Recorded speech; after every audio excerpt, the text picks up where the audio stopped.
各位老板好，我是天成包装机械小编。本期影片要跟各位介绍的，第一个是自动套袋封口包装机 TC709，是用 PE 与 POF 包装膜。影片展示的是 POF 收缩膜，接着进入收缩炉，收缩成型后，自动堆积成3个。接着我们看到的是德国库卡机械手70公斤。由于天成包装机械销售亮眼，在2020年成为德国库卡亚洲区系统伙伴。对德国库卡机械手有兴趣的老板，欢迎与我们洽谈自动化包装生产线。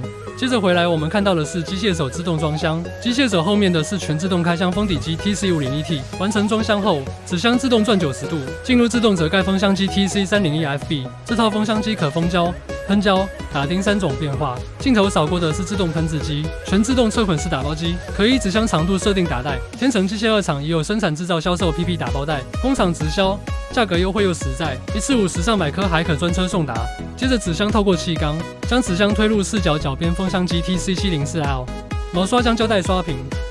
接着在一台即印即贴机贴上标签，下方特殊的滚筒设计，可不用气缸就可轻松平移纸箱。最后人员使用天成总代理的 TAWI 真空省力搬运机，可轻松吸取纸箱搬运。以上影片提供给各位老板参考。如您有自动开箱封箱打包输送、省力搬运果膜套袋包装、真空包装收缩机械手堆叠，都欢迎来电洽谈，加886623999876，或加入我们官方 LINE 小老鼠 TC96853287。